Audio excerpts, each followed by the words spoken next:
Seguro que a muchos les suena el monstruo marino que aterrorizó las pantallas de cine, ¿verdad?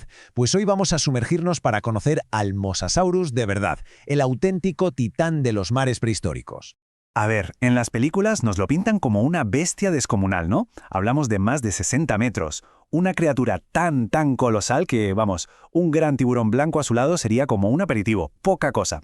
Claro, la pregunta es, ¿cuánto hay de verdad en todo eso? Pues en este análisis vamos a bucear en la ciencia para separar el mito de la realidad y descubrir la historia del animal que se esconde detrás de la leyenda del cine. Vale, empecemos por lo que todo el mundo tiene en la cabeza. Esa criatura que vimos en el cine, el gigante imparable de las películas. Muy bien, y ahora vamos a lo interesante. Vamos a poner frente a frente esa versión de Hollywood con lo que nos cuentan los fósiles, la evidencia científica de verdad. Ojo a esta tabla, porque aquí se ven las diferencias clave. Y la primera es un bombazo. El Mosasaurus no era un dinosaurio, para nada. En realidad, era un reptil marino. Pensemos en él como un pariente gigantesco de los lagartos varanos y de las serpientes que tenemos hoy en día. A ver, que no llegara a los 60 metros de la película no significa que fuera pequeño, ni mucho menos. El Mosasaurus real era inmenso. De hecho, para que nos hagamos una idea, era más largo que un tiranosaurio rex. Ahí es nada. Bueno, ya hemos desmontado algunos mitos. Ahora vamos a construir la imagen del animal real. Y cuidado, porque en algunos aspectos la realidad superaba a la ficción. Era incluso más aterrador. Y es que, claro, todos pensamos en su boca, en esa mandíbula potentísima. Pero su increíble fuerza de mordida era solo una parte de la historia. Su arma más letal estaba oculta. Tenía una segunda fila de dientes. Sí, como suena. Una fila de dientes extra en el paladar. Una adaptación biológica brutal que convertía su boca en una auténtica trampa sin escapatoria. Estos dientes, llamados pterigoideos, apuntaban hacia atrás. ¿Qué significa eso? Pues que funcionaban como un trinquete, como una especie de mecanismo de una sola dirección.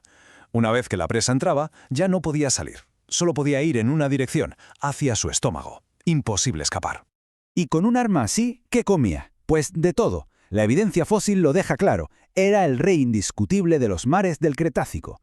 En su menú había peces grandes, tiburones, aves marinas, incluso otros reptiles marinos como los plesiosaurios. Y ojo que también se han encontrado pruebas de canibalismo. Un superdepredador con todas las letras. Y su adaptación al mar era total. A diferencia de otros reptiles marinos como las tortugas, que vuelven a tierra a poner huevos, los mosasaurios no. Eran vivíparos, daban a luz a sus crías directamente en el océano. Estaban tan adaptados al agua que si hubieran salido a tierra firme, su propio peso los habría aplastado. Su vida entera transcurría en el océano. Pero la historia del Mosasaurus no es solo la de un depredador increíble. Su importancia va mucho más allá. De hecho, su descubrimiento está ligado a un momento revolucionario en la historia de la ciencia. Pensemos en esto por un segundo. Cuando se encontraron los primeros huesos de Mosasaurus, la palabra dinosaurio ni siquiera se había inventado. Nadie pensaba en monstruos prehistóricos, así que este hallazgo fue un auténtico rompecabezas para los científicos de la época, algo que desafiaba todo lo que creían saber sobre la vida en la Tierra. Fijaos en las fechas. El primer cráneo apareció por allá por 1764. Décadas después, ese cráneo fue confiscado por el ejército francés como botín de guerra. Imaginaos la importancia que le daban.